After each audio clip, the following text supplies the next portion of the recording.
नमस्कार विद्यार्थी मित्रांनो। देखो आज हम देख रहे थे जो पूरक पठन का पाठ है ठेस। हम यहाँ तक आ चुके थे कि जो सिरचन है, सिरचन शीतल पाटी बनाने के लिए उसे जो चीज़ें ज़रूरत थी वो चीज़ों की पूर्ति की गई है। और इसीलिए जो वो लेखक की माँ कहती है कि अगर मेरी बेटी के लिए तूने शीतल पाटी अच्छी तरह से बना ली, तुझे मैं नई छाप वाली क्या दे दूंगी, धोती दे दूंगी। ऐसा कहने के बाद वो सिरचन वहाँ पर शीतल पाटी बनाने के लिए आ जाता है। और आने के बाद जो भाभी है, मंजली भाभी, सिरचन की थोड़ी क्या उड़ाती है, मजाक उड़ाती है। और मजाक उड़ाने के बाद सिरचन उस भाभी को जवाब देता है, देखो बहू रानी, ये जो शीतल पाटी है मैं आपके लिए नहीं, ये जो बिटिया है इस बिटिया के लिए दे रहा हूँ। और उस बिटिया के जो पति है वो एक बड़े अफसर है, इसीलिए बना कर दे रहा हूँ। धोती वगैरह इसकी मुझे कोई आस नहीं है। यहाँ तक हम आ चुके थे। आज देखो, आज हम देखेंगे दूसरे दिन चिक की पहली पाती में 7 तारे जगमगा उठे, 7 रंग के 7 भैया तारा। जैसे हम देखते हैं इंद्रधनुष्य, इंद्रधनुष्य में जैसे 7 रंग होते हैं, उसी तरह वो जो शीतल पाटी बना रहा था और उस शीतल पाटी बनाते समय उसे जो भी रस्सियाँ लगाई जा रही थी, अलग अलग तरह की घास थी, उस घास 7 रंगे बनाई गई थी। जैसे यहाँ पर एक वाक्य कहा कि 7 भैया तारा। देखो मैंने पहले कहा था कि जैसे इंद्रधनुष्य में 7 रंग होते हैं, उसी तरह 7 रंगों की वो बहुत ही खूबसूरत शीतल पाटी बना रहा था। और अपने काम में मगन सिरचन को खाने पीने की सुध नहीं रहती। देखो जब सिरचन अपना कोई काम करता, जो भी काम है उस काम करते समय उसे खाने पीने की कोई सुध नहीं रहती, न उसे प्यास लगती न भूख लगती, सिर्फ अपना काम ही काम। और जब काम खत्म हो जाता है तभी वो पानी पीता या कोई नाश्ता वगैरह कर लेता। और आगे यहाँ पर एक बात बताई, चीख में सुतली के फंदे डालकर उसने पास खड़े सूप पर निगाह डाली, चिवड़ा और गुड़ का एक सूखा ढेला। देखो ये शीतल पाटी बना रहा था, बनाते समय उसने सामने जो बर्तन था उस पर एक नजर डाली तो उसमें एक खाने की चीज थी। चीज यह थी कि कोई चिवड़ा और एक गुड़ का ढेला। चिवड़ा तो तुम सभी लोगों को पता है, और गुड़ जो भी गन्ने से बनाया जाता गुड़ है, यह गुड़ का ढेला वहां पर उसके सामने रखा हुआ था। मैंने लक्ष्य किया, सिरचन के नाक के पास 2 रेखाएं उभर आई। देखो अगर हमें कोई पसंद आ गया तो हम नाक मुंह टेढ़ा कर लेते, और उसी तरह ये जो सिरचन है, सिरचन ने भी गुड़ का ढेला और ये जो चिवड़ा देखने के बाद अपना नाक मुंह थोड़ा टेढ़ा कर लिया था, अथवा उस पर एक रेखाएं उभर आई थी। और मैंने लक्ष्य किया, सिरचन की नाक के पास 2 रेखाएं उभर आई। मैं दौड़कर माँ के पास गया, माँ आज सिरचन को कलेवा किसने दिया है? सिर्फ चिवड़ा और गुड़। और उसी समय ये जो दृश्य, ये दृश्य पूरा लेखक ने देख लिया था। और लेखक के बाद समझ में आ गई थी कि ये सिरचन अब इस नाश्ते से क्या है, बहुत नाराज है। और इसीलिए ये लेखक है दौड़ते दौड़ते अपनी माँ के पास चले गया और माँ को कहता है, माँ आज सिरचन को कलेवा यानी नाश्ता किसने दिया? कलेवा का मतलब यहाँ क्या बताया? नाश्ता। ये नाश्ता किसने दिया है? और जैसे कि उस नाश्ते में सिर्फ चिवड़ा और गुड़ था, ऐसे ये लेखक अपनी माँ से क्या करता है? सवाल करता है। यहाँ प्रश्नार्थक चिन्ह है। ये लेखक ने अपनी माँ से सवाल किया। माँ रसोई घर के अंदर पकवान आदि बनाने में व्यस्त थी, बोली, अरे मंजली सिरचन को बूंदिया क्यों नहीं देती? देखो ये जो नाश्ता, ये नाश्ता मंजली भाभी ने दे दिया था। भाभी यानी लेखक की भाभी। और उसी समय माँ उस मंजली बहू को कहती है, मंजली बहू सिरचन को बूंदिया के लड्डू क्यों नहीं दिए, अथवा बूंदिया क्यों नहीं दिए? तो बूंदिया मैं नहीं खाता काकी, सिरचन के मुंह में चिवड़ा भरा हुआ था, गुड़ का ढेला सूप में एक किनारे पर पड़ा रहा अछूता। देखो मुंह में एक जो चिवड़ा है, चिवड़ा पूरा भरा हुआ, ज्यादा बात भी नहीं कर सकता था। और उसी समय जब माँ ने कहा था कि बूंदिया क्यों नहीं दे दी, तो सिरचन कहता है, काकी मैं बूंदिया नहीं खाता। अपने मुंह में जो चिवड़ा भरा हुआ यह मुंह लेकर, और वो गुड़ तो एक किनारे पड़ा हुआ था जैसे कि अछूता, उस गुड़ की ओर उसने देखा तक नहीं है, इसीलिए यहाँ पर स्पर्श कहा कि अछूता, जिसे उस गुड़ को छुआ तक नहीं है, सिर्फ क्या खा रहा था? वह चिवड़ा खा रहा था। और माँ की बोली सुनती है मंजली भाभी के बोहे तन गई, मुट्ठी भर बूंदिया सूप में फेंक कर चली गई। देखो जब सास ने जैसे कहा कि उसकी बोहिया तन गई, उसे गुस्सा आ गया। वो नहीं चाहती थी कि सिरचन को ये देना चाहिए, और ये गुस्से से वहां पर चली गई और उस वो जो बर्तन था उस बर्तन में वो जो बूंदिया है वो बूंदिया फेंक कर आई। देखो इंसान है, समझ सकता है खाने की चीज अगर किसी ने फेंक कर दे दी तो वो खुशी से कभी खा सकता है क्या? नहीं है। जो भी चीज है मिल बांट कर जो हम खाते हैं उसमें जितनी खुशियां होती है, अगर कितना भी सही पकवान न क्यों ना हो अथवा कितनी भी सही मिठाइयाँ क्यों ना हो, लेकिन वो मिठाइयाँ अगर घुसे घुसे दे दी तो हम वो खुशी से अथवा आनंद से खा सकते हैं क्या? नहीं खा सकते। इसीलिए वो जो बहू रानी है अथवा मंजली बहू है उसने सिरचंद के सामने बूंदिया फेंक दी और माँ की बोली सुनते ही मंजली भाभी ने उसके सामने वो फेंक देने के बाद सिरचंद ने पानी पीकर कहा, मंजली बहू रानी अपने मैके से आई हुई मिठाई भी इसी तरह हाथ खोलकर बांटती है क्या? देखो अभी इस बात का सिरचंद को बहुत गुस्सा आ गया था। जैसे कि उसने बूंदिया सिरचंद के सामने फेंक दी थी उसी तरह वो जो सिरचंद मंजली भाभी को जवाब देते हुए कहता है, देखो बहू रानी, जब आपने मैके से कोई चीज लेकर आती है आपको मैके से मिठाई लेकर आती है इसी तरह आप बांटती है क्या समाज में? अथवा घर वालों को इसी तरह बांटती है क्या? इसी तरह फेंक देती है क्या? ऐसी टेढ़ी बात सिरचंद उस मंजली बहू रानी को कर रहा था और बस मंजली भाभी अपने कमरे में बैठकर रोने लगी। चाची ने माँ के पास जाकर कहा, मुंह लगाने से सिर पर छिड़ेगा ही। देखो इस बात पर वो जो मंजली भाभी है अपने कमरे में जाकर फूट फूट कर रोने लगी और उसी समय वहां चाची आ गई और चाची माँ से कहती थी, माँ यानी लेखक की माँ, अगर हमने सिरचंद को इसी तरह बातें करते रहे तो वो हमारे सिर पर चढ़ेगा और किसी के नहर ससुराल की बात क्यों करेगा? वो नहर यानी मैका, नहर का मतलब यहाँ क्या बताया? मैका, जो अपने माता पिता का घर होता है लड़की के। और यहाँ पर उसी तरह उसने कहा कि उसे क्या जरूरत थी मैके की बात करने की अथवा नहर की बात करने की? वो कौन होता है हमारे मैका निकालने वाला? अथवा हमारे मैके की बात निकालने वाला वो हमारा रिश्तेदार है क्या या हमारे परिवार का सदस्य है क्या? उसे क्या जरूरत थी? अगर वो ऐसा ही हम उसकी खुशामद करते रहे तो एक दिन हमारे सिर पर चढ़ेगा। ऐसा ये जो चाची है माँ को समझा रही थी। मंजली भाभी माँ की दुलारी बहू है। देखो मंजली भाभी माँ की बहुत प्यारी बहू थी। दुलारी यानी प्यारी। आज हम देखते आज के माहौल में बहू किस तरह से होती है और उसी तरह, लेकिन नहीं, यहाँ पर ये जो माँ है इस माँ की बहुत प्यारी बहू थी। माँ तमतमा कर बाहर आई, सिरचंद तुम क्या काम करने आए हो? अपना काम करो। देखो माँ को भी गुस्सा आया जब सिरचंद ने मंजली भाभी को कुछ बातें कही थी और वो जो माँ है ये माँ सिरचंद को इतना ही कह रही थी, सिरचंद तुम अपना काम करने के लिए आए हो, काम ही करो, हमारे परिवार में दखल अंदाज करने की कोई जरूरत नहीं है, हमारे परिवार वालों को कोई बातें बताने की जरूरत नहीं है। तुम जो अपना काम कर रहे हो शीतल पार्टी बनाने के लिए आए हो तो शीतल पार्टी ही बनाओ, हमारे परिवार वालों से बात करने की जरूरत है क्या? नहीं। ऐसा माँ भी गुस्से से किसे कह रही थी? सिरचंद को कह रही थी। बहुओं से बात कुट्टी करने की क्या जरूरत?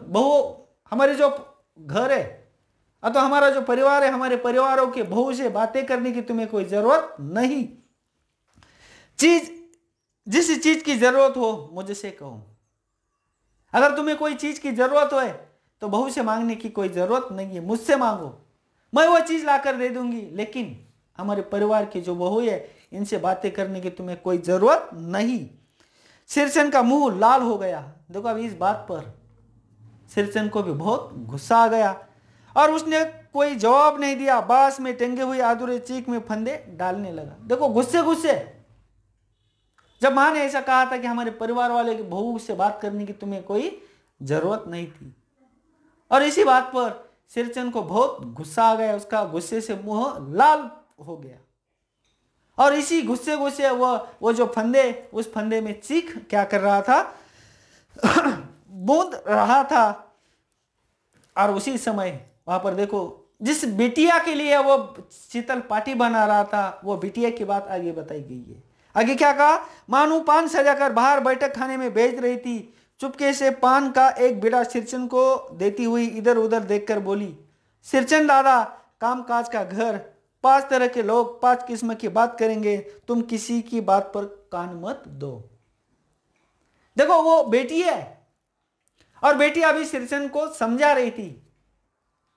जैसे यहां एक बात बताई कि जो पुराने जमाने के घर थे, उस जमाने में जो बाहर की बैठने की जो जगह होती है, वहां पर मानू दीदी क्या कर रही थी, पान सजा रही थी। और उस मानू दीदी ने क्या किया, एक चुपके से पान ले लिया और सिरचन को ले जाकर देते, कहती है सिरचन दादा। देखो परिवार है, परिवार में 5 तरह के लोग होते हैं और 5 तरह के लोग अलग अलग तरह की बात कर सकते हैं। किसी के बात का बुरा मत मानना, तुम अपना काम ही करो। जो लोगों ने कहा इन लोगों को बात तो छोड़ दो, किसी का बुरा मत मानना, किसी के बातों पर ध्यान मत दो। ऐसी मानू दीदी किसको समझा रही थी, सिरचन को समझा रही थी। देखो इस बात पर मानू दीदी ने ऐसा कहने के बाद सिरचन को थोड़ी हंसी आ गई और हंसते ही सिरचन ने मुस्कुराकर पान का बीड़ा मुंह में ले लिया और चाची अपने कमरे से निकल रही थी। सिरचन को पान खाते देखकर अवाक हो गई। देखो अभी यहां दूसरी बात यह बता दी गई है। पहले हमने नाश्ते की बात देखी। नाश्ते में क्या था, चिवड़ा और गुड़ का ढेला। और दूसरी बात यहां पर एक यह हो गई कि जो मानू दीदी है, मानू दीदी ने उसे पान का बीड़ा दे दिया था। और जब ये सिरचन पान का बीड़ा अपने मुंह में डाल लेता है और ये दृश्य कौन देख लेता है, चाची देख लेती है। चाची ने सिरचन को पान खाते देखकर अवाक रह गई, आश्चर्यचकित हो गई। उसे विस्मय हुआ कि इसके मुंह में पान किस तरह से आ गया, इसे पान कौन लाकर दे दिया, ऐसा उस चाची को लग रहा था। सिरचन ने चाची को अपनी ओर अचरज से घूरते देखकर कहा, छोटी चाची जरा अपनी डिबिया का गम कौवा जर्दा खिलाना, बहुत दिन हुए। देखो अभी सिरचन पान खाकर चुप नहीं रहा। एक तो वो जो चाची है, वो चाची पान खाते देखकर ये जो सिरचन है, सिरचन को बहुत गुस्से से देख रही थी। और गुस्से से देखने के बाद सिरचन उस चाची को कहता है, चाची अपनी जो ये है गम कौवा जर्दा है, अपनी डिबियों में अलग तरह के जर्दा, एक तंबाकू की तरह पदार्थ। और वो सिरचन अपने उसे कहता है कि चाची जरा उन्हें क्या दे दो, मुझे उसमें का जर्दा दे दो, मैंने बहुत दिन हुआ ये जर्दा खाया हुआ। और आगे देखो फिर चाची कई कारणों से जली भुनी रहती थी सिरचन से। पहले ही चाची को इस सिरचन पर बहुत गुस्सा आ गया था और उस गुस्से में भड़काने के लिए सिरचन ने उन्हें क्या मांगा था, जर्दा मांगा था, एक प्रकार की तंबाकू मांगी थी। और वो यह बात तो यहां तक आ गई, पहले ही ये जो चाची है, चाची सिरचन पर बहुत जलती थी। सिरचन के बारे में उसके मन में क्या थी, एक कटुता थी, दुष्टता थी। सिरचन उन्हें पसंद नहीं था और गुस्सा उतारने का ऐसा मौका फिर नहीं मिल सकता। झनकती हुई बोली, तुम्हारी बड़ी हुई जीभ में आग लगे। देखो चाची चाहती थी कि अभी एक मौका मिला है हमें, सिरचन का पर गुस्सा उतारने का मौका मिला है और इसीलिए वो कहती तुम्हारे जबान के जो ये है, इस जबान में आग लगे। और घर में भी पान और गम कौवा जर्दा खाते हो, घर में पान और तंबाकू तुम घर में बैठकर खाते हो, तुम्हारे जबान में आग लगे। ऐसा वो गुस्से गुस्से किसको कह रही है, सिरचन को कहती है। चटोर कही के मेरा कलेजा धड़क उठा, हो गया सत्यानाश। देखो चटोर का मैंने मतलब पहले ही बताया था कि लालची। और वो चाची उसे गुस्से में कहती है, इतने कैसे लालची हो तुम, चटोर कही के ऐसा कहती है। अब लेखक को लग रहा था कि अब सत्यानाश हुआ। जो मानू दीदी के लिए शीतल पाटी बनानी थी, अब ये जो सिरचन है, ये सिरचन शीतल पाटी नहीं बनाएगा। इसीलिए लेखक को ऐसा लगा, सभी लोग, एक तो मंजली भाभी, दूसरी चाची, पूरा गुस्सा किस पर उतार रही थी, सिरचन पर उतार रही थी। इसीलिए वो लेखक कहते हैं कि आप पूरा सत्यानाश हुआ, अब शीतल पाटी नहीं बनेगी। बस सिरचन की उंगलियों में सुतली के फंदे पड़ गए। मानो कुछ देर तक वह चुपचाप बैठा पान को मुंह में घोलता रहा, फिर अचानक उठकर पिछवाड़े थूक आया। देखो सिरचन ने चाची की बातों पर सिर्फ अपना जो पान का बीड़ा था मुंह में घोलते था, किसी को बात नहीं करता था, एक लफ्ज तक नहीं निकालता था। और वो जो हाथ है, हाथ अपने सिर्फ फंदे डालने में अथवा शीतल पाठी बनाने में व्यस्त थे। और जैसे ही वो कुछ पल रुका, अपना जो पान है खाया हुआ, जो जमा हुआ जो पान का बेड़ा था, वो उस जो भी घर है घर के पीछे चला गया और थूक कर आया और अपनी छुरी हसिया वगैरह समेट संभाल कर झोले में रखे। किसी से बात न करते हुए अपना जो सामान था, छुरिया, जो चीख निकालने की जो एक सामग्री थी, साधन था, पूरा अपना सामान उठा लिया और अपने झोले में रख दिया। अपनी जो बक्सा है अथवा जो झोला था, उसकी जो बैग थी, उस बैग में रख दिया और टंगी हुई अधूरी चीख पर एक निगाह डाली और हनहनाता हुआ आंगन से बाहर निकल गया। जो आधी बनी हुई शीतल पाटी थी, उस शीतल पाटी की ओर एक बार निगाह डाली और हनहनाता हुआ, गुस्से गुस्से, एक फिनफिनाता हुआ वह उस घर के बाहर निकल गया। मानो कुछ नहीं बोली। और यह दृश्य पूरा मानो दीदी भी देख रही थी। मानो कुछ भी नहीं बोली और चुपचाप अधूरी चीख को देखती रही। सातों तारे मंद पड़ गए। बेचारी क्या बोलती थी? ये जो है यह इतना गुस्से से चला गया था, जैसे यहाँ एक बता गए कि सातों तारे मंद पड़ गए। आसमान में जैसे तारे होते और अचानक एक अंधेरी रात आने जाने के बाद जैसे चुपचाप हो जाते हैं, वो दिखाई नहीं देते। और उसी तरह ये जो मानो दीदी है, ये मानो दीदी की अवस्था हो गई थी। मानो दीदी ये सिरचन को कुछ नहीं कह रही थी। और माँ बोली, जाने दे बेटी, जी छोटा मत कर, मानो मेले से खरीद कर भेज दूंगी। अभी देखो, माँ मानो दीदी की समझा रही थी, जाने दे बेटी, इसे यह गुस्से में चला गया है, जाने दे, तो अपना जी छोटा मत कर, निराश मत हो। तेरे ससुराल वाले ने जो शीतल पाटी मंगवाई थी ना, हम मेले से खरीद कर ला लेंगे, मार्केट से खरीद कर लाएंगे और तुझे दे देंगे। इसी लेकिन तू निराश मत हो, नाराज मत हो। ऐसा ये जो माँ मानो दीदी की क्या कर रही थी, समझा रही थी। मैं सिरचन को मनाने गया, देखा एक फटी हुई शीतल पाटी पर लेटकर वो कुछ सोच रहा है। देखो लेखक की बात यह बताइए। और लेखक कहते, मैं सिरचन को मनाने के लिए चला गया। जैसे उसे मंजली भाभी अथवा चाची ने गुस्सा किया, इस गुस्से वो अपने घर चला गया था। और लेखक कहते हैं, मैं उसे मनाने के लिए चला गया तो देखा कि एक फटी हुई शीतल पाटी थी, उसके घर था अथवा उसकी झोपड़ी जो थी, और झोपड़ी में फटी हुई शीतल पाटी पर वो लेटा कुछ सोच रहा था। उसके मन में भी अलग अलग तरह की कुछ बातें चल रही है। और मुझे देखती बोला, बुबुआ जी अब नहीं, कान पकड़ता हूं, अब नहीं। देखो जैसे ही हुआ उसके पास लेखक चले जाते हैं और लेखक चले जाने के बाद सिरचन अपने दोनों हाथों से कान मानो इसी तरह पकड़ लेता है और कहता है, माफ कर दो भैया, बुबुआ है ना, माफ कर दो बाबूजी, अथवा माफ कर दो भैया, आज के बाद मैं आपका काम करने के लिए नहीं आऊंगा, कुछ भी हुआ तो भी नहीं आऊंगा। ऐसे अपने कान पकड़कर क्या कर रहा है, माफी मांग रहा है। और मोहर छाप वाली धोती लेकर क्या करूंगा, कौन पहनेगा। देखो यहाँ अभी सिरचन के मन की बात बता रही है। सिरचन के मन को किस तरह से ठेस पहुंचती है, चाहे गरीब हो लेकिन उसके मन को ठेस नहीं पहुंचाना चाहिए।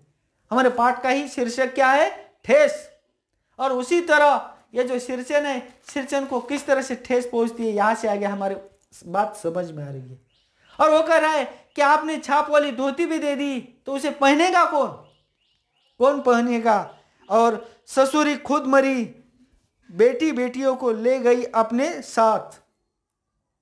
देखो मेरे परिवार में कोई है क्या, नहीं है।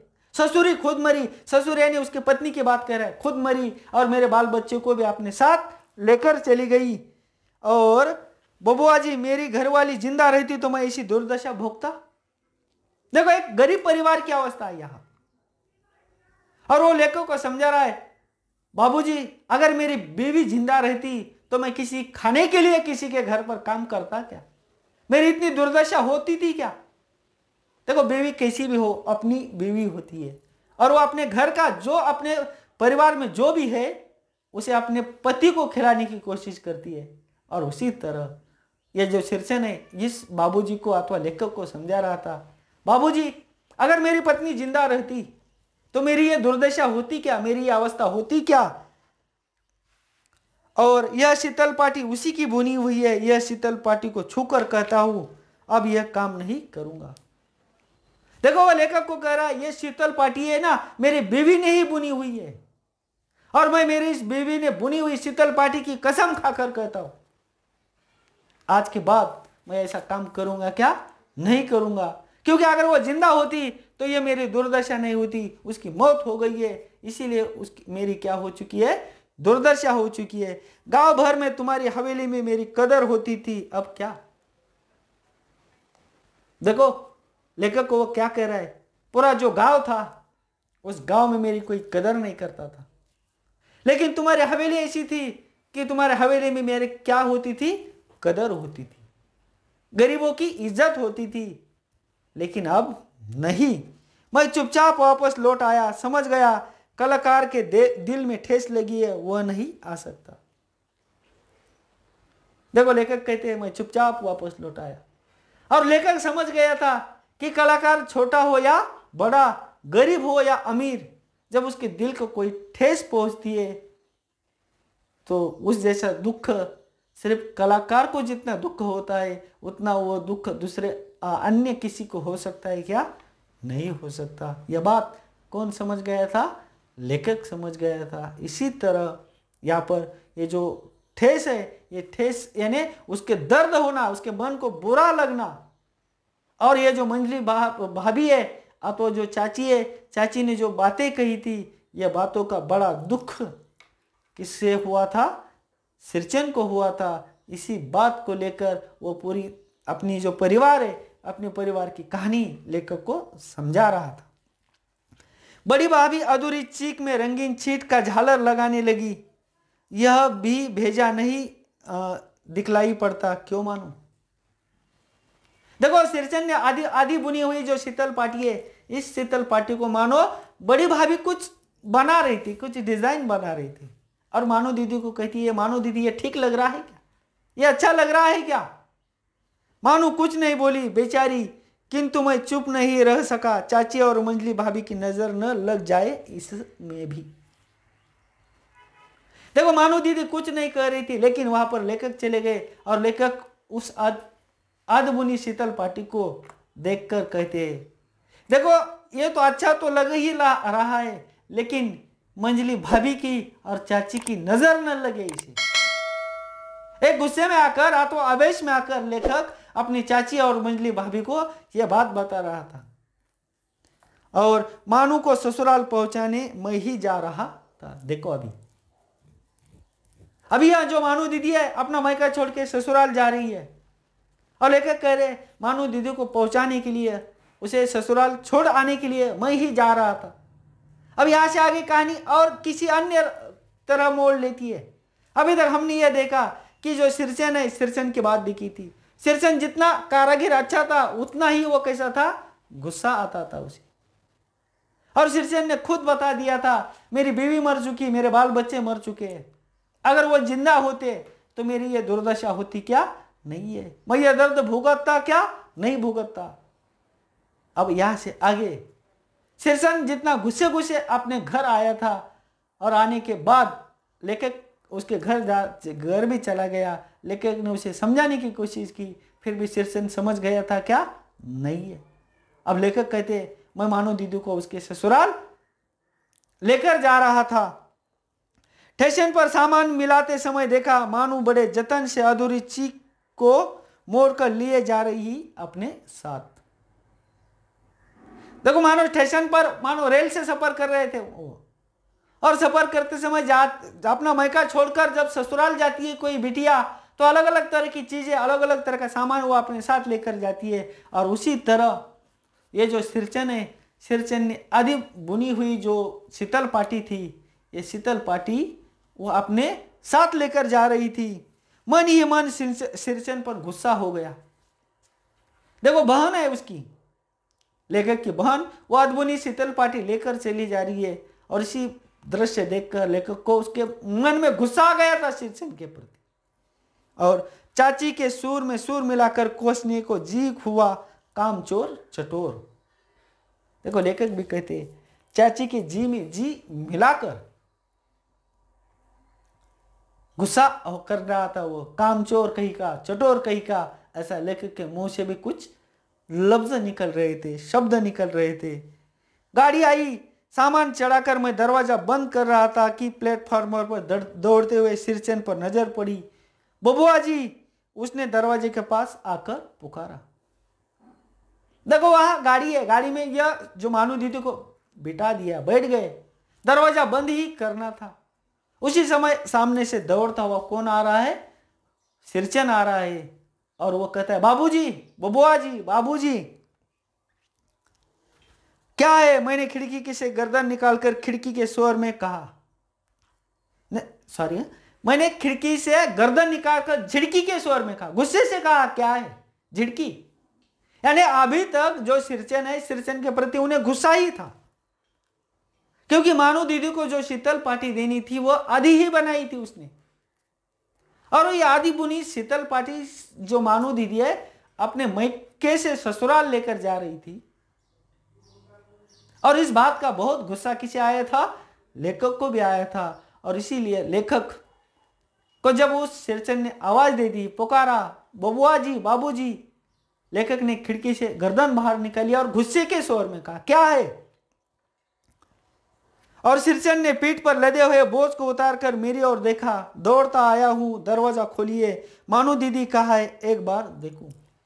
देखो कुछ बोझ लेकर आया हुआ है पीठ पर, दौड़ता आया हूं, उसे दम लग रहा था दौड़ने के वजह से, हांफता हुआ वो कहता है कि मानू दीदी कहा है, दरवाजा खोल लीजिए, मुझे उसे एक बार देखना है, एक बार देखने दीजिए, ऐसा वो लेखक को कह रहा था। मैंने दरवाजा खोल दिया। सिरचन दादा, देखो लेखक ने कि जिसी तरह दरवाजा खोल दिया तो मानू दीदी उसे क्या कहती है, सिरचन दादा। मानू इतना ही बोल सकी। खिड़की के पास खड़े होकर सिरचन ने हल्काते हुए कहा, ये मेरी ओर से देखो। सिरचन भी बहुत शर्मिंदा हो चुका था, जितना तेज दौड़ता हुआ वो बोझ लेकर आया था। और वो जो मानू दीदी है, मानू दीदी को कहता है, मानू दीदी ये मेरी ओर से रख लो। मानो जो गटरी थी, अब तो जो बोझ क्या था हमें पता नहीं है, अभी पता है क्या नहीं है, लेकिन यह वो अपनी एक दीदी को अथवा एक बहन की जिसे मानता था, उस बहन को वो दे रहा है और कहता है, मानू दीदी ये मेरी ओर से सब चीजें है दीदी। शीतल पाटी, चीक और एक जोड़ी आसनी कुश की गाड़ी चल पड़ी। देखो वो मानू दीदी को कहता है, मानू दीदी सब कुछ दे दिया इसमें मैंने, एक शीतल पाटी दे दी है, आसनी जोड़ी, यानी खाना खाने के लिए बैठते हैं हम, जो छोटी सी जो एक कपड़ा रहता है, यानी आज के जमाने में हम देखते हैं मखमल के अथवा अन्य अलग अलग तरह के मिल रहे हैं, लेकिन उसने वो आसनी जोड़ी यानी बैठने के लिए जो दो कोई बिस्तर दे दिए थे, एक शीतल पाटी बनाकर दे दी थी, सब कुछ मैंने इस गटरी में दे दिया है, इतना कहता है। और वहां से गाड़ी चली गई और मानू मोहर छाप वाली धोती का दाम निकाल कर देने लगी। देखो अभी मानू के पास तो धोती नहीं थी सिरचन को देने के लिए, लेकिन मानू दीदी जो धोती का दाम था, जो कीमत थी, रुपए थे, वो रुपए सिरचन को दे रही थी। सिरचन ने जीभ को दांत से काटकर दोनों हाथ जोड़ दिए। देखो अपनी जबान है, अपनी जबान दांत से काट लेता है, जैसे हम कोई गलती हो जाने के बाद अपनी जबान दांत से काट लेते हैं ना, उसी तरह वो जबान भी दांत से काट लेता है और अपने दोनों हाथ जोड़कर मानू दीदी को कहता है नहीं। और मानू फूट फूट कर रो रही थी। मैं बंडल को खोलकर देखने लगा, ऐसी कारीगरी, ऐसी बारीकी, रंगीन सुतलियों के फंदों का ऐसा काम पहली बार देख रहा था। देखो लेखक ने जब वो जो गटरी है, गटरी छोड़ दी तो उसमें इतनी खूबसूरत चीजें बनाई हुई थी, इतनी सही कारीगर से चीज बनाई हुई थी। लेखक कहते हैं जो रंगीन सुतलियों के फंदे किस तरह से डाले हुए थे, वो जो चीख बांस की चीखे है किस तरह से बनाई हुई थी, शीतल पाटी कितनी खूबसूरत बनाई हुई थी। ऐसा कारीगर अथवा ऐसा ये अच्छा काम मैं पहली बार देख रहा हूँ, ऐसा कहकर किसी गरीब के मन को ठेस पहुंचाना हमारे लिए कितनी बुरी बात होती है। इसी तरह ये जो लेखक है, लेखक फणीश्वरनाथ रेणु ने हमें एक गरीब की कहानी बताने की कोशिश की गई थी।